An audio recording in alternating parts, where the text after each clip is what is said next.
So remember the rumors of an Ultra iPhone coming to town? Well, they're kind of back. As yes, it does seem that Apple wants to bring us an Ultra iPhone this year, but at the expense of another. Samsung seems ready to give us a fan edition of its foldables, or at least one, but not so fast. And we start to get hints that Google is gearing up to set new Pixels in town as well.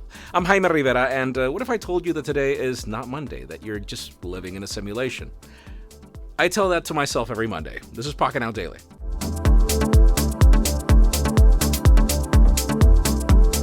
The official news are non-existent because those are coming soon. For now, let's start with Samsung since we have new details about the Exynos 2400, which is rumored to be featured on the Galaxy S24 series. Trust me, it is the only reason we're covering it. According to a new report, the new chip will have a 10-core CPU with a 1 plus 2 plus 3 plus 4 configuration. I know it's like Spaceballs combination. The main Cortex X4 core is said to be clocked at 3.1 GHz, while the Duo cluster will consist of Cortex A720 cores ticking at 2.9 GHz. There's also a set of 3 Cortex A720 cores running at 2.6 GHz, and for less demanding tasks, there are 4 Cortex A50 cores clocked at 1.8 GHz, which should be enough. And yes, all cores are based on ARM's V9 architecture. But moving on to the GPU, it will feature an upgraded XGlimpse 940 GPU boasting twice as many graphics compute units as AMD's RDNA 2. This XGlimpse 940 is expected to have 6 WGPs totaling 12 GPU cores.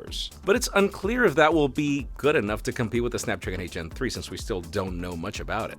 However, it still sounds a big step forward as Exynos chips have always lagged behind when it comes to graphics power. Finally, it'll support LPDDR5X RAM, UFS 4.0 storage. We'll have a new ISP that will be able to handle 320 megapixel sensors, 8K video recording at 60 frames per second, and it is also expected to feature the new Exynos 5300 modem. Hard to tell if any of us should be excited, but there you go.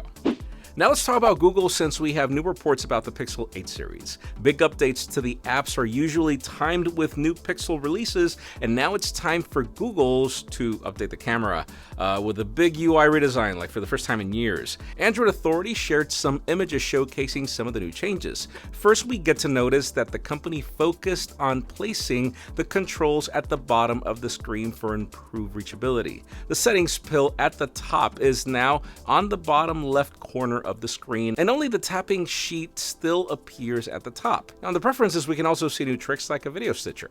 This informs the mode feature carousel that appears just above it and now appears overlaid on the viewfinder for a more dedicated UI.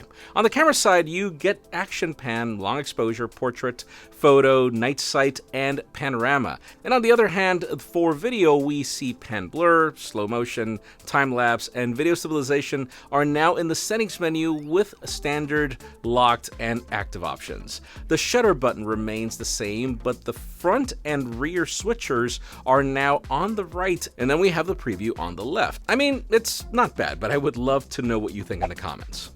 Moving on, let's get back to Samsung because it seems like there's a chance we'll see affordable foldables next year. It is reported that the company would be planning on making a more affordable entry-level foldable with a device that could be part of the Fan Edition family. The report also mentions that once the Galaxy S23 FE goes live, the company will announce more FE products consistently every year, and it seems like foldable phones are part of those plans to create a new FE-centric strategy.